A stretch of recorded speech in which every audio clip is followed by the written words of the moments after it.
পাকিস্তানের সঙ্গে বাংলাদেশের সম্পর্ক এবং পাকিস্তানের পররাষ্ট্র ও উপপ্রধানমন্ত্রী ইসহাক দারসহ দুই দেশের ঊর্ধ্বতন কর্মকর্তাদের সফর নিয়ে আল জাজিরায় লিখেছেন ইসলামাবাদ ভিত্তিক সাংবাদিক আবিদ হুসাইন। পাকিস্তান কেন বাংলাদেশের সঙ্গে সম্পর্ক মেরামতে এতটা তৎপর, সেই উত্তর খোঁজার চেষ্টা করেছেন তিনি। পাকিস্তানের উপপ্রধানমন্ত্রী ও পররাষ্ট্রমন্ত্রী ইসহাক দার ১৩ বছর পর ঢাকায় এলেন। প্রধান লক্ষ্য বাংলাদেশ পাকিস্তানের সম্পর্ক পুনরুদ্ধার করা। সাম্প্রতিক সময়ে দুই দেশের কূটনৈতিক ও সামরিক সংযোগ বৃদ্ধি পেয়েছে।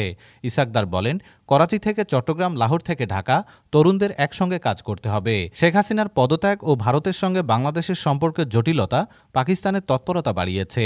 এছাড়া চীনের দক্ষিণ এশিয়ায় বাড়তি প্রভাবও এই সম্পর্ক ঘনিষ্ঠ করার কারণ। বাংলাদেশ সামরিক ও অর্থনৈতিক ক্ষেত্রে চীনের সহযোগিতা নিচ্ছে, যা পাকিস্তানের সঙ্গেও সম্পর্ক বাড়ানোর কারণ। তবে ১৯৭১ সালের মুক্তিযুদ্ধের স্মৃতি ও আনুষ্ঠানিক ক্ষমা চাওয়ার বিষয়টি এখনও সম্পর্কের বড় বাধা। ২ লাখের বেশি উর্দুভাষী নাগরিক ও বাণিজ্য সম্পর্কেও অনেক কাজ বাকি। বিশেষজ্ঞরা বলছেন, ঐতিহাসিক ক্ষত সরাতে পারলেই সম্পর্ক নতুন মাত্রায় যাবে। ডেস্ক রিপোর্ট, আজ বার্তা।